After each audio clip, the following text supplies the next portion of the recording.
to be entertained. You know, they want to show. They say the prophet's coming in. He's going to tell you your name and name of your grandma and name of all this, that, and the third. And somebody came in and said, your mother's name is such and such and such. And your papa's name is such and such and such. And you had an aunt whose name was such and such and such. We'll go, oh, man, that's the man of God. Man, he might have all kinds of junk in his life.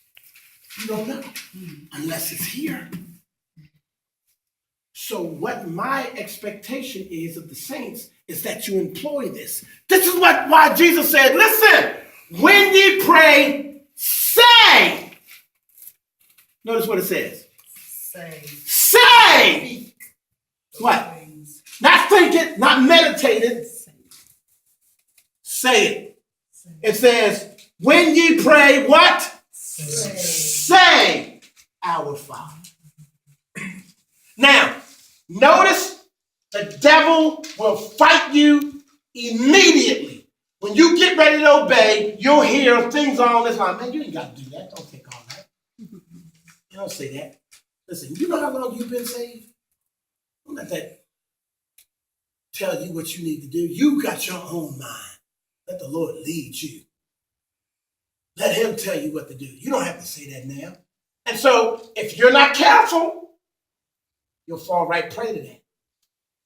Because you feel like, under normal circumstances, I can't tell you how many times pastors say, lift your hands, and I go, and in my mind now, I can hear the enemy, no, you ain't got to do that, man. You're an elder yourself. You're on a pulpit.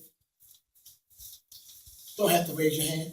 And I'd have to overcome the attack of the enemy to get me to disobey. Why? Because there may be somebody sitting out in the audience who was watching me to see if I'm going to be obedient to what my leader said. And if I don't do it, they might go, well, if you don't do it, neither should I. And there might be somebody across the hall, across the aisle, who's watching you that you have influence with. And they'll say, I ain't see Sister Wanda raise her hand, so I ain't going to do it. And then before you know it, you got two people raising their hand, you got others looking down on the floor, and other people watching other things going on. Why? Because one person chose to be disobedient. And that's all the enemy needs to do. Because once that disobedience is established, the Spirit of God moves back. Because he moves in unity. Amen. When there's unity, there's strength. The only reason Martin Luther King was as powerful and as efficient when they marched in Montgomery, Alabama, was because they were unified. They changed, when that woman said, I'm not getting out of the seat in 1955, what's her name? Thank you, Mother. You know, heard that story so many times.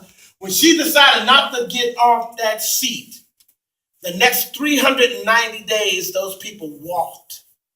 It broke the back of the transportation system. They changed it. Everybody could sit where they want to sit. Why? Unity. They were unified. There's nothing like it on the planet when people unify.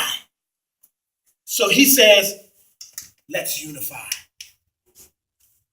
It's not just me and my dad and y'all following me. He's saying, our Father. In other words, that's your daddy too.